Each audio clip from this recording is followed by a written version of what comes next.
Hey, it's going to be something a little bit different, guys. We're going to talk about Test Drive Limited Solar Ground. We're going to talk about Season 3, what Season 3 has brought. Unfortunately, what mistakes I think have been made. Now, they're not going to be out there mistakes. Most of these things you guys probably already know about. But it's glaring issues that I personally feel with the game that I think need to be rectified in Season 4, or perhaps sooner in a patch. Never know, the guys over at Nacon might see this video, listen to errors that us everyday players have in the game, and may address them. And these are niggly little errors. These are errors that I come across perhaps on a daily occurrence or every other day when we go over to garages or workshops or whatever it may be. These are little things I personally want to see changed in the game. They bug me relentlessly, and I'm pretty sure they're going to affect a lot of you guys as well, much like my driving is right now.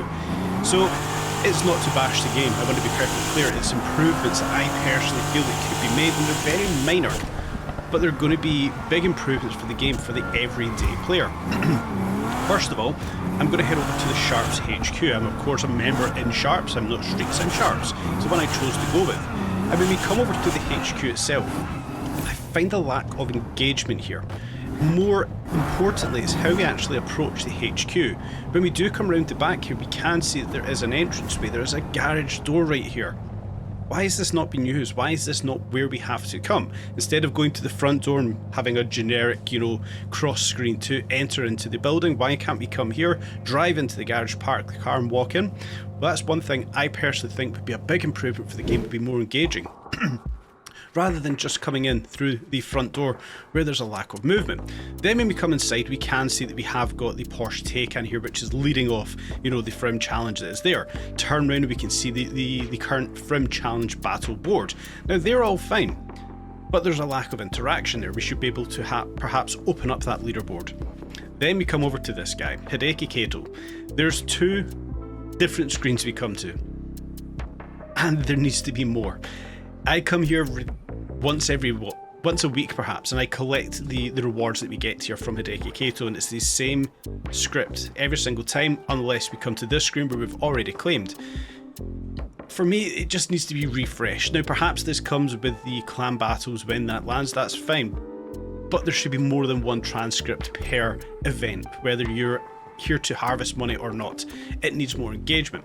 Now of course we've got the private area Le Salon, and we know that that was going to get perhaps changed with clan battles. That of course being delayed, that's fine, but when we look around the larger landscape that we've got here inside the HQ, there's just a lack of things to do. It's a big place. We've got Le Salon, which is fine, we know there will be improvements there, but there's a lack of engagement, there's a lack of things to actually do. When we come into here, we can look at the Frim car, that's fine, and it does obviously change, but we can't interact with that car.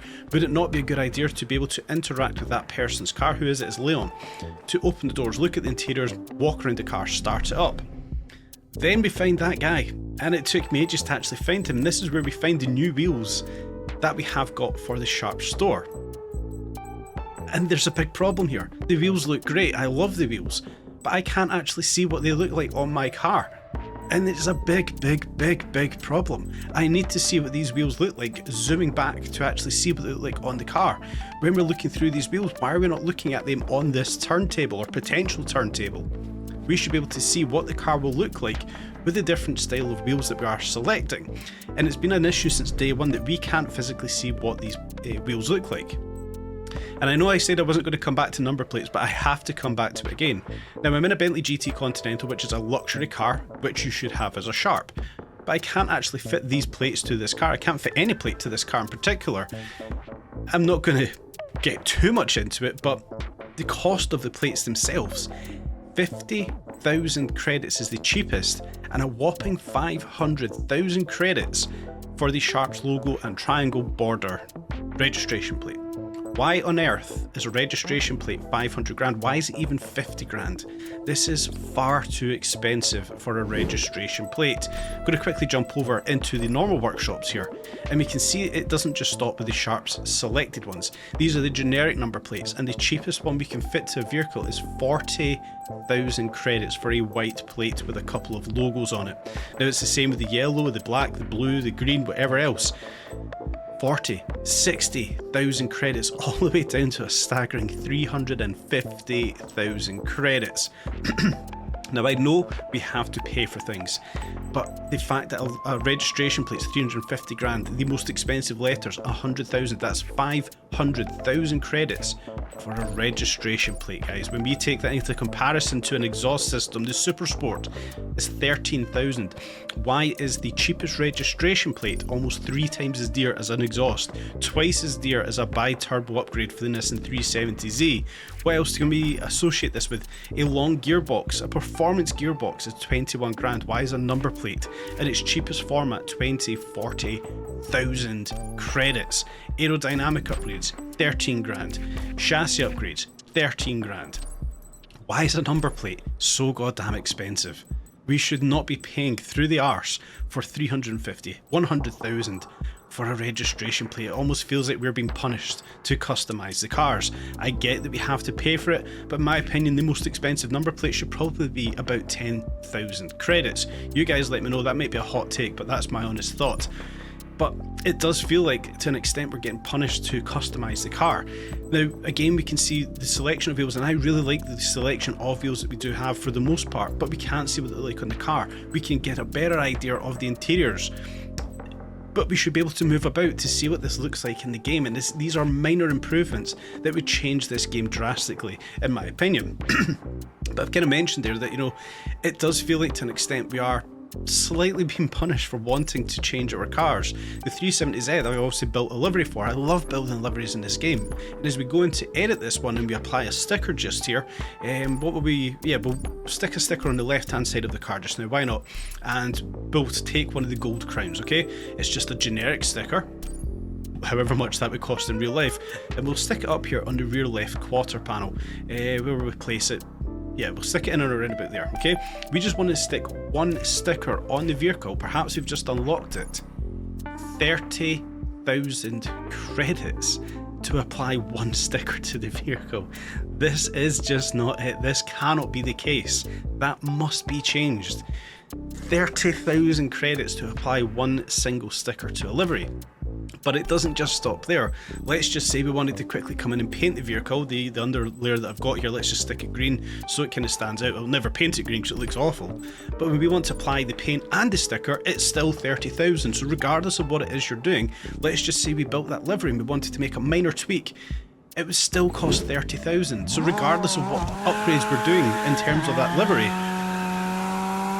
doesn't matter what you do, it's going to cost 30 grand. It's changing one sticker or removing a sticker. Perhaps you've just spent 3-4 hours building that livery on the 370Z. We can see just behind the registration plate I've got the 2 red and the 2 blue lines. Perhaps I didn't like them when it was out on the road and I wanted to go back in and take them off. It would still cost 30,000 to remove stickers off of a vehicle. People moan about the economy in this game. I don't moan all too often because I love this game. There is flaws, but there's very few compared to the positives. And at time to time, I'm going to have to address the flaws in the game. And these kind of flaws punish us, and it does feel like it's punishing us to customise the car, to make it our own, to make them stand out. And it's essentially what we want to do. We want to have our own personalities associated to these vehicles. But it just feels like we're being punished. Why would we think about paying 40, upwards of 350, up towards 500,000 just for a registration plate to then put generic wording on, which will cost anywhere between 40 and 100,000 credits? It's just not it, and it's not something you guys will know and do all too often. I don't know about this game because I don't want to be that person. But these are minor tweaks, whether it's entering the HQs, it's changing liveries or adding stickers onto a car, having a physical view of how the wheels look that we want to select. All these minor touches are things that need to be addressed. Hideki Kato down in the Sharps HQ, the static screens that we come to when we see him. These are minor tweaks that will make this game a lot more engaging, a lot more fun, especially when building a car. I've spent countless hours building cars, tunes, fitting parts, building these liveries. It does feel punishing from time to time, I'm not going to lie guys. These are minor things I want to see changed in the game. Perhaps we see a patch, perhaps it comes in Season 4 or Season 5, whatever it may be. If there's things I've missed out, there's things that you want changed in the game, guys, please let me know in the comment section down below. It'd be greatly appreciated to get some feedback on that one. Whilst we're talking about feedback, I want to say a thank you once again, smashing 500 subs. Absolutely stoked for that one. On to the next target, guys. I want to push forward towards 1,000. I can only do that with your help. Thank you if you've already subscribed. If you haven't already, please do consider subscribing to the channel, guys. Stay tuned for more updates on Test Drive Unlimited Solar Ground.